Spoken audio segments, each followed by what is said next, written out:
Get her out of here. Now. Those were the first words he spoke when he walked back into the empire I had built for him. Not thank you. Not I missed you.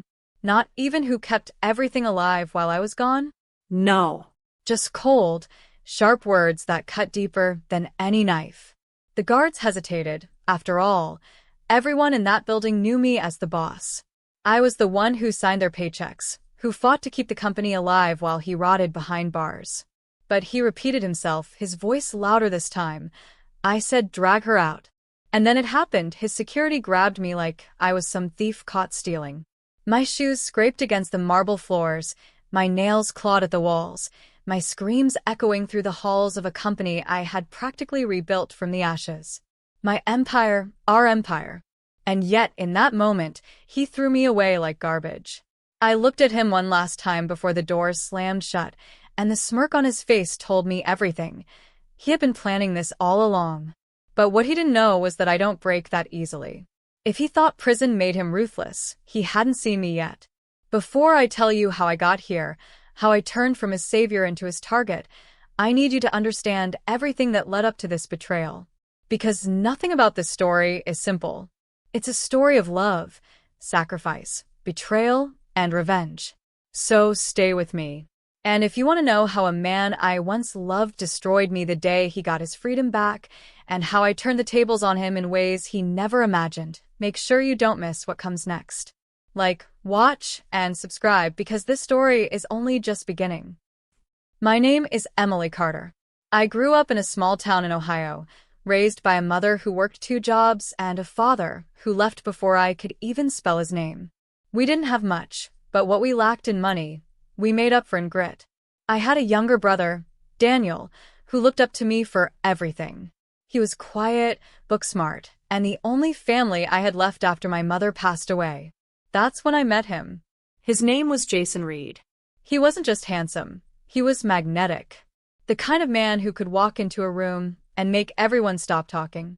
He was ambitious, smooth with words, and had this vision for a business that sounded bigger than life itself. I was only 19 when we met, working late nights at a diner, saving every penny for college. Jason was 10 years older, already knee-deep in business deals and opportunities. At first, he made me feel like I belonged in a world far bigger than the one I came from. Fancy dinners, expensive gifts, promises of a future where I'd never have to struggle again. And I believed him.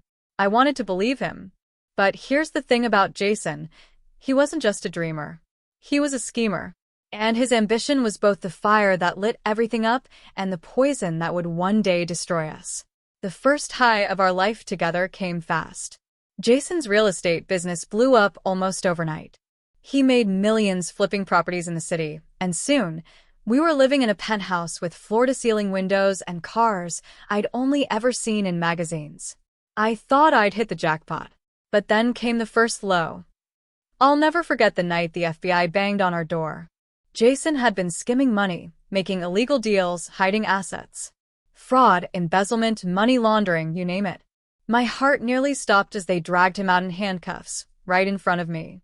I was 23 years old, watching the man I loved get sentenced to 15 years in prison. Everyone told me to leave him. My friends, even Daniel, begged me to cut ties. But I didn't. Maybe it was blind loyalty. Maybe it was love. Or maybe it was the stubborn belief that I could fix everything. So I stayed. And when his empire began crumbling, I picked up the pieces. Running his company was like holding back a flood with bare hands. Investors pulled out, employees left, lawsuits piled up. But I refused to let it die. For years, I worked day and night, teaching myself finance, negotiating contracts, standing in boardrooms full of men who laughed at the idea of a young woman leading what used to be Jason's empire. But I didn't just keep it alive, I grew it. By the time Jason had served 12 years, the company wasn't just surviving, it was bigger, stronger, more respected than ever. I had turned it into a legitimate empire, one worth billions. And through it all, I wrote him letters, visited him, told him how I was fighting for us. I thought we were a team. But looking back now, I see the truth. Jason didn't see me as his partner. He saw me as his placeholder. The day he was released, I dressed in my best suit, ready to welcome him home, not just into the world, but into the empire I had kept alive for him. I thought he would hug me. I thought he would say thank you. Instead, he called the guards. And as they dragged me out of my own building, humiliated, broken, and betrayed, I realized something. Jason had no idea who he was dealing with. He thought he had reclaimed his empire. But what he didn't know was that I had secrets of my own. Secrets that could destroy him. And that's where everything changed. Because if Jason thought prison made him dangerous, he had no idea what he had just created in me. That was the day everything turned. But it was only the beginning. And the first move in my revenge? It was far bloodier than anyone expected. The night after Jason threw me out of the company, I sat in my car, parked across the street from the glass tower I had built with my blood, sweat, and sanity. My reflection on the windshield was unrecognizable, mascara smeared from tears, lipstick smudged, my hands trembling with rage. I wasn't just humiliated. I was erased. In one single command, Jason had turned me from the woman who saved his empire into nothing. But here's the truth Jason had forgotten. I wasn't the same girl he left behind all those years ago. Back then, I was naive, desperate for love, ready to sacrifice myself for him. But 12 years running a billion-dollar empire had sharpened me into something else entirely. And when a woman like me is betrayed, she doesn't just break. She plots. The next morning, I drove to my brother Daniel's apartment. He had been my only anchor through the years, even when he didn't agree with my loyalty to Jason. The moment he opened the door and saw my swollen eyes, he knew. He did it, didn't he? Daniel asked quietly. I nodded, my throat tight. He threw me out like I was nobody. Called security on me. After everything, Daniel. After all those years. Daniel clenched his jaw, fists tightening at his sides. I told you he'd do this. Men like Jason, they don't love anyone but themselves. I know, I whispered. But he doesn't get to win. Not this time. Daniel gave me a wary look. Emily, what are you planning? I didn't answer. Not yet. The first real move I made was subtle. You see, Jason thought he was stepping back into the empire he had built. But the truth was he no longer understood it. The world had changed while he was rotting in prison. The business strategies, the legal loopholes, the deals with international investors, I had created all of that. Without me, he was just a man clutching onto a crown he didn't know how to wear. So I used that. I still had allies inside. People Jason didn't know about. Loyal employees who had stuck with me through the darkest days. Men and women who would never bow to him. Quietly, I started gathering them, setting up secret meetings in hotel rooms and diners. They gave me information about what Jason was doing, where he was slipping, which investors were growing nervous under his leadership. And Jason was slipping. Badly. But here's where it gets darker. Because while I was plotting in the shadows, Jason wasn't just focused on business. He was watching me. One night, after leaving a meeting with one of my allies, I noticed a black SUV trailing me. At first, I thought I was being paranoid. But when it followed me through 3 turns, my stomach dropped. I tested it, sped up, slowed down, pulled into a gas station. The SUV stayed with me. I knew instantly who it was. Jason had set someone on me. I pulled into Daniel's driveway and parked, pretending not to notice as the SUV drove past slowly, its tinted windows hiding whoever sat inside. Jason wasn't satisfied with just cutting me out. He wanted me watched, controlled, maybe even threatened. And that was the moment I made my decision. I wasn't just going to take back what was mine. I was going to destroy Jason Reed. The next week, I began the second phase of my plan. If Jason wanted war, then I'd fight him in the one place he couldn't hide, court. I met with a lawyer, an older woman named Catherine Hayes, sharp as a blade. She listened silently as I laid everything out, how I had run the company for over a decade, how the majority of the expansion was my doing, how I had contracts, emails, and legal documents proving my leadership. When I finished, Catherine leaned back in her chair, her lips curling into a smile. Emily, you don't just have a case. You have a nuclear bomb. He's sitting on an empire that legally belongs to you as much as it does to him. If we push this, we can strip him of control. For the first time in weeks, hope sparked in my chest. But I should have known Jason would strike first. 2 days before we were set to file the lawsuit, Daniel didn't come home. His phone went straight to voicemail. His apartment door was locked from the outside, and the neighbors said they'd seen him leaving with 2 men in suits earlier that afternoon. Panic clawed at my throat. I called everyone, friends, hospitals, even the police. But there was no trace of him. And then I got the message.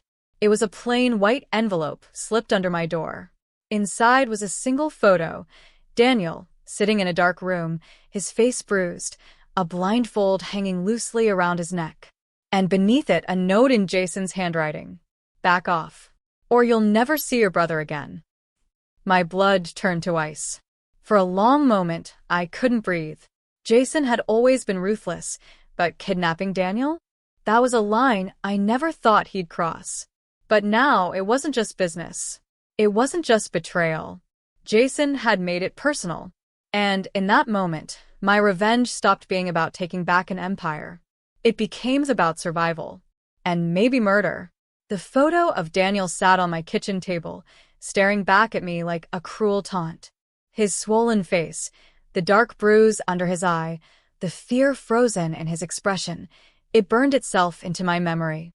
My hands shook as I clutched the note, Jason's handwriting mocking me with every word. Back off, or you'll never see your brother again. For hours, I paced my apartment, fury and fear battling inside me. Jason had stripped me of my company, my dignity, and now my brother.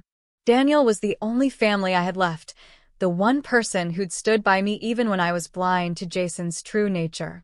And Jason had dared to use him as a pawn. No. This wasn't just business anymore. This was war.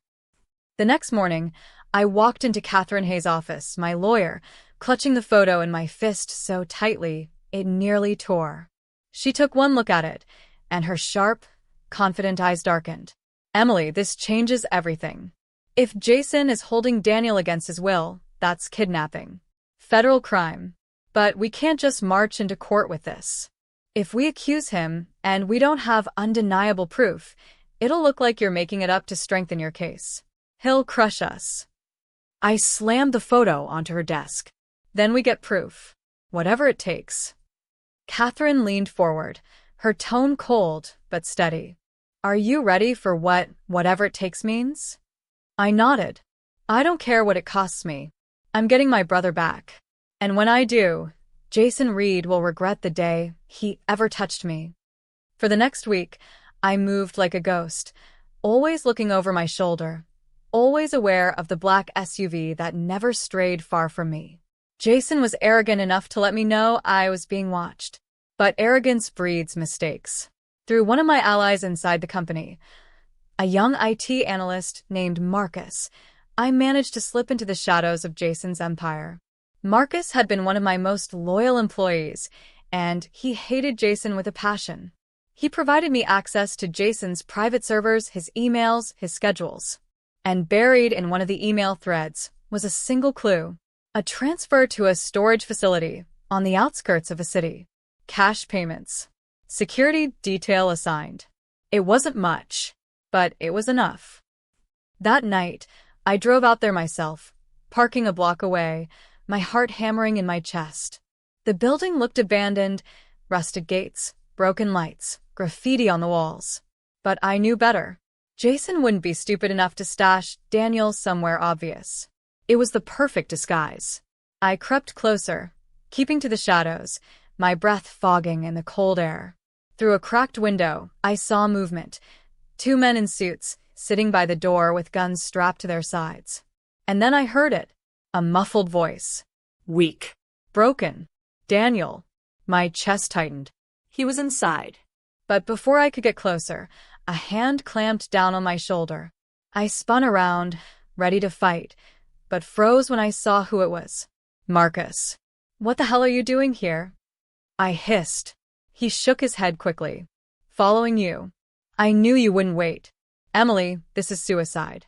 You can't just walk in there. I don't care, I snapped. They have my brother. I'm not leaving him. Marcus hesitated, then pulled something from his jacket pocket. A flash drive. Then at least do this first. I found something on Jason's servers. Something big. If we get this to the right people, it could take him down legally. But if you get caught tonight, it all ends here. I stared at the flash drive, my pulse racing. Proof of Jason's corruption, and a chance to get Daniel back. But before I could decide what to do, headlights swept across the lot. A sleek black car pulled up, and out stepped Jason himself. My blood went cold. He walked to the door of the warehouse, casual as ever, his expensive suit gleaming even in the darkness. The guards opened the door for him, and for a brief second, I caught a glimpse inside. Daniel, tied to a chair, his head slumped forward. Jason was here. Daniel was here. This was my chance. Emily, Marcus whispered urgently, gripping my arm. We need to go. Right now. We're not ready for this. But I wasn't listening. Because in that moment, staring at Jason's smug silhouette, something inside me snapped. For years, I had sacrificed for him, loved him, saved him, and he had repaid me with betrayal, humiliation, and now this. I wasn't going to run. I was going in. I waited until Jason disappeared inside the building, then slipped around to the back, Marcus hissing warnings behind me. My hands shook as I picked up a loose piece of metal lying on the ground, a makeshift weapon. My brain screamed at me to stop, to think, but my heart only saw Daniel. I pressed against the back wall, found a broken panel, and slipped inside. The air was thick with dust and the faint smell of gasoline. Voices echoed through the hall, Jason's voice, smooth and arrogant as ever. You see, Daniel, your sister doesn't understand. This empire was never hers. It was mine. And if she won't learn her place, well, she'll lose everything. Including you.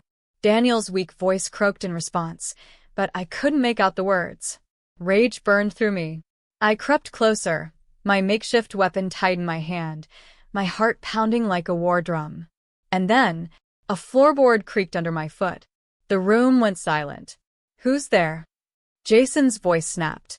The guards moved instantly, guns raised, footsteps pounding toward me. I froze, every instinct screaming at me to run. But before I could, a gunshot split the air. The gunshot tore through the air, deafening, echoing off the warehouse walls. I dropped flat against the floor, my heart slamming against my ribs, so hard it hurt.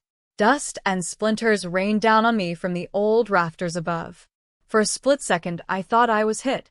My body went rigid, waiting for pain to bloom, but none came. Instead, I heard Jason's voice. Come. Cold. Search. Now. Boots thundered toward me. I scrambled behind a stack of crates, my breath coming in ragged gasps. My hand still clutched the jagged piece of metal I'd grabbed outside, but against guns, it was laughable. Through a crack in the crates, I saw him. Jason Reed. The man I had once loved so blindly. He stood there, perfectly composed, his eyes scanning the shadows like a predator. My brother sat slumped in a chair a few feet away, ropes digging into his wrists, his head hanging forward. He was alive, but barely. Emily. Jason's voice cut through the silence like a blade. I know you're here. You've always been predictable when it comes to family. He chuckled. That's why I took Daniel. To reel you in. My blood turned to ice. He hadn't just expected me. He had planned for me. I pressed a hand over my mouth to silence my breathing. My mind raced. Marcus was outside. Maybe he could call the police. Maybe there was still a way out. But then I heard footsteps, closer, sharper, and the sound of crates being shoved aside one by one. They were closing in. I gripped the metal tighter. If they found me, I wouldn't go down without a fight. And then, like lightning, chaos erupted. The warehouse door burst open with a crash and a voice roared, FBI, drop your weapons. Floodlights blazed into the room, blinding me. Men in tactical gear stormed inside, rifles raised, shouting commands. Jason's guards froze for a split second before dropping their guns. The whole room exploded with movement. Shouts, scuffles, the heavy stomp of boots against concrete. I blinked against the light, my mind reeling. FBI? Through the confusion, Marcus appeared at my side, grabbing my arm. Emily, move. Now. I stumbled after him, my ears ringing from the chaos. My eyes darted to Daniel, still tied, still slumped. Wait, I screamed, trying to pull away. Daniel. Go. Marcus shouted back, shoving me toward the exit. I'll get him. Just get out. I didn't want to leave, but bodies pushed around me, the noise deafening, the lights disorienting. I was dragged toward the open door, adrenaline burning through me. And in that blur of flashing lights and shouting agents, I saw Jason. He wasn't fighting. He wasn't resisting. He was smiling. Smiling. Like he had expected this too. Outside, I stumbled into the cold night air, my lungs gasping like I had been drowning. The black SUVs lined up outside were marked with bold white letters. FBI. Agents rushed past me, shouting into radios, dragging Jason's men out in handcuffs. But Jason himself? He walked out calmly, his hands behind his head, that smug smirk never leaving his face. And then he locked eyes with me. Even with floodlights burning down, even surrounded by agents, his gaze found mine. And with the faintest curl of his lips, he mouthed 2 words I'll never forget. Your move. Hours later, I sat in an interrogation room. The walls were stark white, the table cold metal. An agent in a gray suit slid a file across the table toward me. You know Jason Reed better than anyone, he said. We've been building a case against him for years. Fraud, racketeering, kidnapping, attempted murder. But every time we get close, he slips away. This time might be different. I stared at the file. My reflection looked back at me from the glossy surface. You want me to help you, I said flatly. The agent leaned forward. We want you to bury him. For good. My heart pounded.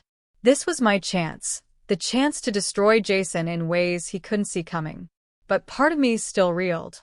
The FBI showing up tonight, it felt too neat, too sudden. Jason didn't look surprised when they stormed in. He looked ready. What if this was all part of his plan? The door creaked open, and Catherine Hayes, my lawyer, strode in, her heels clicking against the floor. Emily.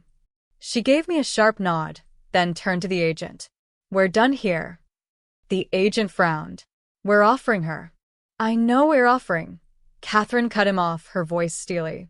But my client doesn't make moves without thinking. And right now, you're asking her to play into Jason Reed's game. My head snapped up. Game? Catherine's gaze softened as she looked at me. Think, Emily. He knew you'd come for Daniel. He knew you'd risk everything. And the FBI showing up at the perfect moment?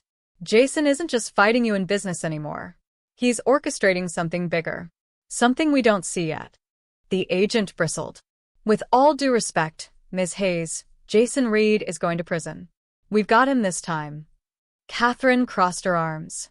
If you really believe that, you've never faced a man like Jason Reed. I sat there, torn between hope and dread. The weight of the flash drive Marcus had given me heavy in my pocket. Proof of Jason's corruption. Proof that could ruin him. But Catherine was right. Jason wasn't just playing defense. He was playing a game none of us fully understood. And I had the sinking feeling the next move would cost me everything. At dawn, I left the FBI office, the city still dark and quiet. My phone buzzed in my pocket. A message from an unknown number.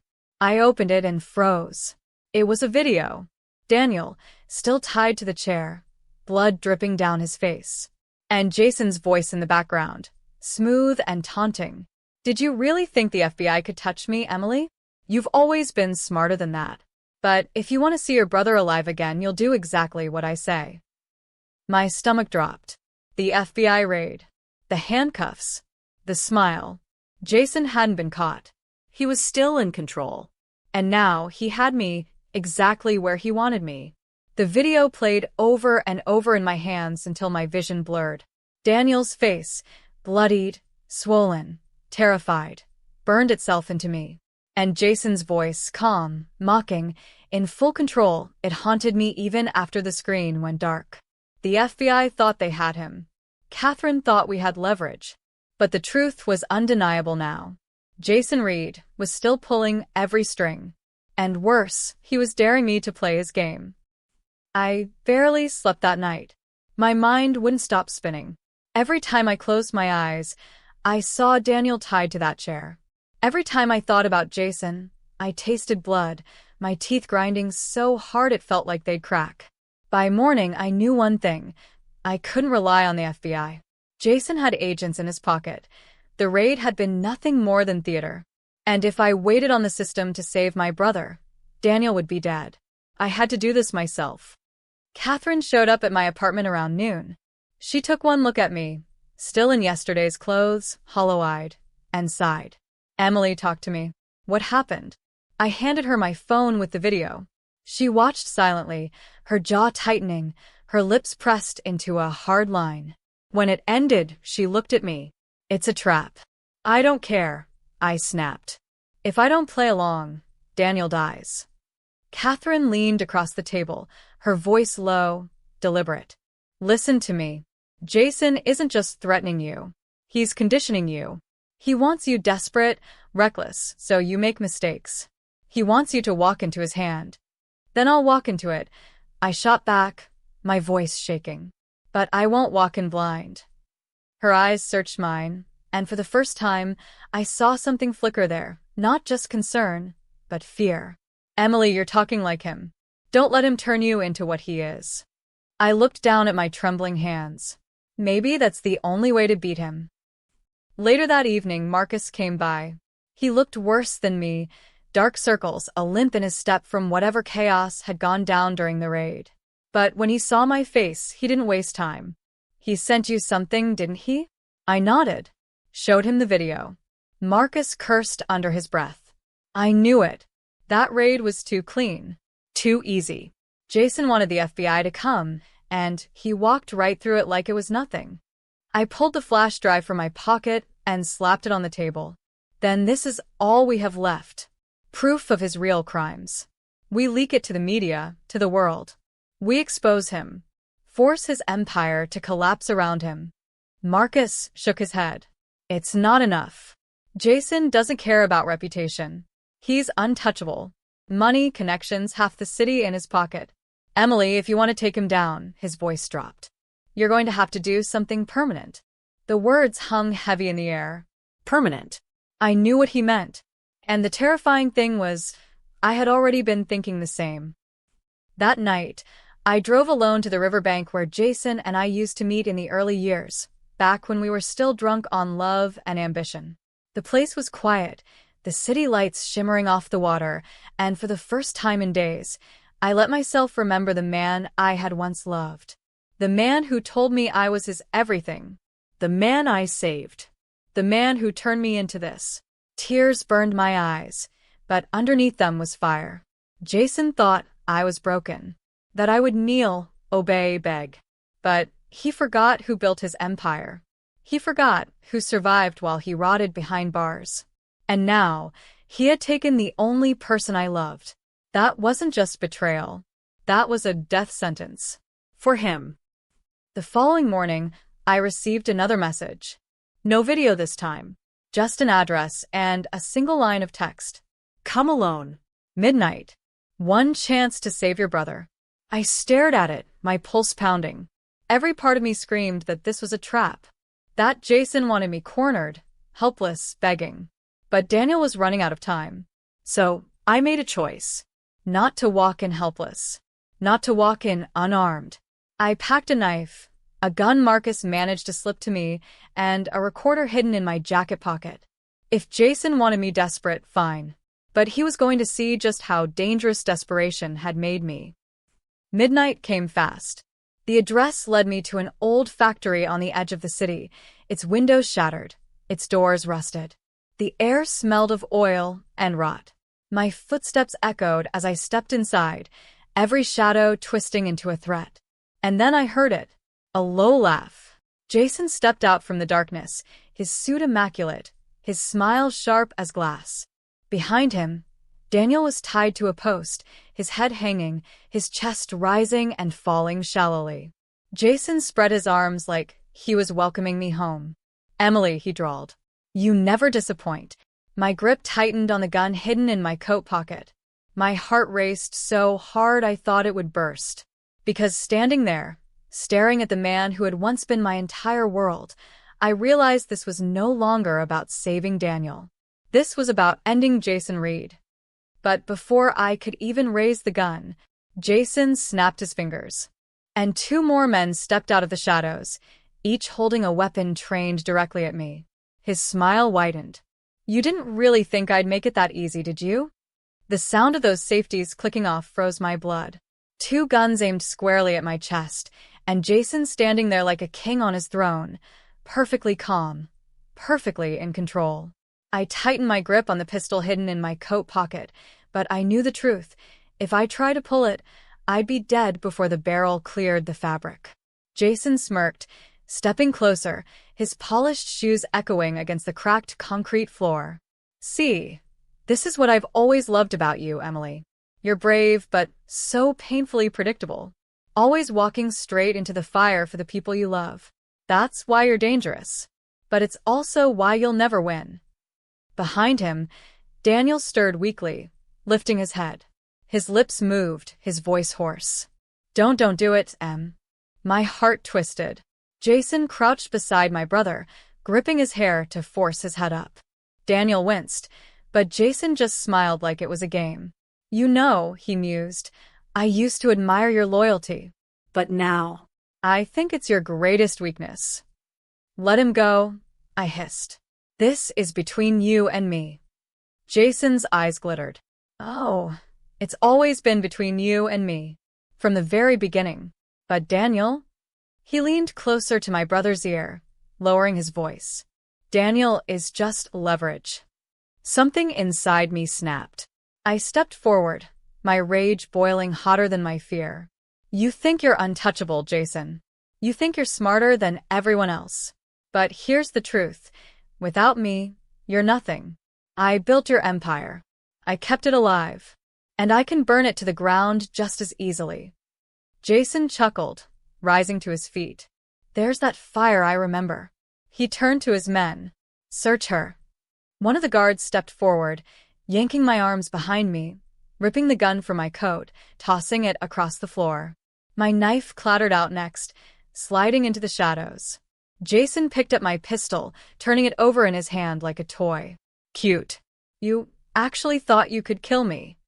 He raised the barrel, pressing it under my chin. "You don't have it in you."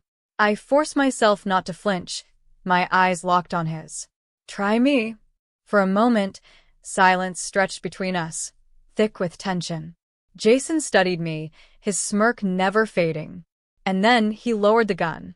"You know what?" he said lightly. "I don't want you dead. Not yet. Death is too final. And you deserve something better." He glanced at Daniel, then back at me. "You deserve to watch everything you love crumble. To live every day knowing you lost." He stepped closer, his voice dropping to a whisper only I could hear. "And when you finally beg me to end it, maybe I'll grant you mercy." The guard shoved me back, hard enough that I stumbled. Jason's laughter followed me, echoing in the cavernous space. But what he didn't notice, what none of them noticed, was the small red light blinking inside my jacket pocket. The recorder was still running. Every word he just said was mine to use. They threw me out into the night, my body bruised, my mind reeling. I lay on the gravel, staring up at the cold stars, shaking with a mix of rage and adrenaline. Jason had my brother. Jason had my weapons. Jason thought he had broken me. But Jason had also given me his voice, his confession, proof that he was behind Daniel's kidnapping.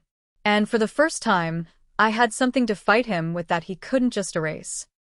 The next day, I met Catherine and Marcus in a dingy motel room, the kind of place no one asks questions. I set the recorder on the table, hit play, and let Jason's words fill the room. When it ended, Catherine exhaled slowly, her eyes wide. "Emily, this is it. This is exactly what we need." With this, we can go to the press, the courts, hell, even the FBI. He can't talk his way out of this. Marcus wasn't as optimistic. He rubbed his temples, pacing the room. You don't get it. Jason controls half the system. Even with this, he'll spin it, bury it, or worse. He won't stop until he kills you both. I looked between them, my chest heavy, but my voice steady. Then we don't just expose him. We end him.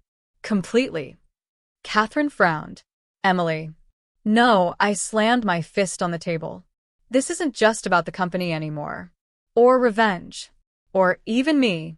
He has Daniel. He'll never stop. So the way I see it, we only have one option left. Marcus froze, his eyes meeting mine. You're talking about killing him. The words hung in the stale motel air like poison. Catherine shook her head. Emily, think about what you're saying. If you cross that line, there's no coming back. I crossed that line the moment Jason put a gun to my brother's head. I said, my voice like steel. If the system can't stop him, then I will. Silence settled over the room. Heavy. Final. And then Marcus spoke, his tone low, almost resigned. If we're doing this, we can't just shoot him. We need to make it look like his empire ate him alive. If Jason Reed dies, it has to send a message. I looked at him, then at Catherine, whose face was pale but unreadable. And slowly I nodded. Jason thought he had me cornered. But what he didn't realize was that he had just given me permission to become the monster he feared most. Later that night, as I sat alone in the dark, planning, my phone buzzed again. Another message. This time, it wasn't an address. It was a single photo. Daniel, lying on the floor, motionless. And Jason's voice, recorded, mocking in the background. Tick-tock, Emily. Time's almost up. My hands went numb, the phone slipping from my grip. Had Jason already killed him? The phone slipped from my hand and clattered onto the table, Jason's mocking voice still echoing from the speaker. My whole body went cold, my chest tight as though a vice had locked around my ribs. Daniel's face, still, pale, lifeless, burned itself into my mind. I couldn't breathe, couldn't move. But then the fire surged back. No. Jason was a sadist. He loved to play games. If Daniel were truly dead, Jason wouldn't taunt me with it. He'd parade it like a trophy. This was bait. A trap. But traps only worked if you walked into them blind. I picked up the phone again, stared at the photo, and whispered, I'm coming for you, Jason. And this time, I won't miss. The next day, Catherine, Marcus, and I sat in the motel room surrounded by maps, laptops, and surveillance photos we had pieced together over weeks. We were exhausted, but there was no time to rest. Jason's deadline was ticking. Marcus spread out blueprints of Jason's mansion. Security's tighter than a military base. Guards at every entrance, cameras on every floor. If Daniel's in there, getting him out won't be easy. Catherine glanced at me, worry creasing her forehead. Emily, we're talking about storming a fortress. Are you sure about this? Once we go in, there's no turning back. I met her eyes, steady and cold. I don't need to turn back. Jason already burned every bridge I had. This ends one of two ways, with Daniel safe or with Jason buried. The room fell silent. Then Marcus leaned over the table, tapping a spot on the blueprint. There's a blind spot in the East Wing cameras. It's small, but enough to slip through if we're fast. That's our way in. Good, I said. We use it. Catherine hesitated, then finally nodded. Then we make this count. If Jason thinks he's untouchable, we'll prove him wrong. That night, dressed in black, heart pounding like a war drum, I crept through the woods that lined Jason's estate. The mansion rose in the distance, its glowing windows like watchful eyes. Every step brought me closer to danger. Every step brought me closer to my brother. Marcus whispered in my earpiece. Cameras cycling now. You've got 60 seconds. I sprinted across the grass, my breath ragged in the cool night air. My body pressed flat against the stone wall as Catherine disabled the side lock. The door gave way, with a faint click. We slipped inside. The mansion was a labyrinth of polished marble and cold silence.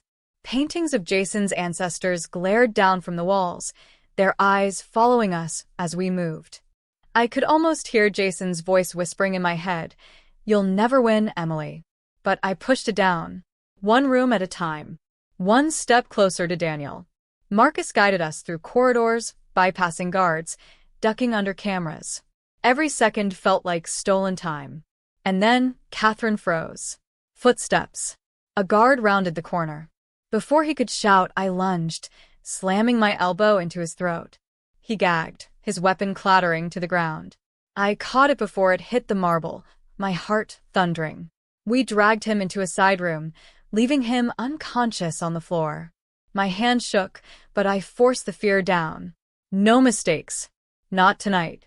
Marcus's voice crackled in my ear. You're close. East wing, basement level. That's where he's keeping Daniel. My stomach twisted. The basement. Jason always liked dungeons. We crept down the stairwell, the air growing colder with each step. The walls shifted from marble to stone. Chains rattled faintly somewhere in the distance. My skin prickled with dread. And then we saw him. Daniel. He was chained to a chair, his head slumped forward, his body battered but breathing.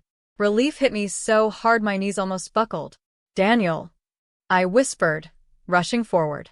But the moment my hand touched his shoulder, a slow clap echoed behind me. Jason. He stepped from the shadows, dressed in black like he'd been waiting for me all along. His smile was venom. Well done, Emily. Really? I knew you wouldn't be able to resist. You always did love playing the hero. My blood froze. Guards emerged from the shadows, guns raised, surrounding us in a deadly circle. Jason tilted his head, his eyes locked on mine. You walked right into my hands. Again. Tell me, do you ever get tired of losing? I tightened my grip on the stolen gun, my heart hammering. Daniel stirred weakly, his lips forming my name. Jason's smirk widened. He raised a hand, and every guard's finger hovered over their trigger. This is where your story ends, Emily, he said softly. And then his hand dropped. The instant Jason's hand dropped, the room exploded into chaos. Guns cocked, boots pounded against stone, and I knew in that split second that hesitation meant death. I dove behind Daniel's chair, dragging him down with me as the first shots rang out. Marble dust filled the air where bullets chewed into the walls.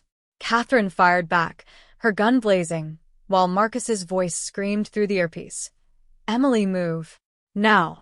I grabbed Daniel's chains, yanking with all the strength in my body. My fingers burned, my muscles tore, but I didn't stop until the rusted links gave way with a snap. Daniel collapsed against me, weak but alive. Jason's voice cut through the chaos like a blade. Kill them all, but leave her breathing. I want to watch her beg. His words ignited something primal inside me. Fear evaporated, replaced by pure, scorching rage.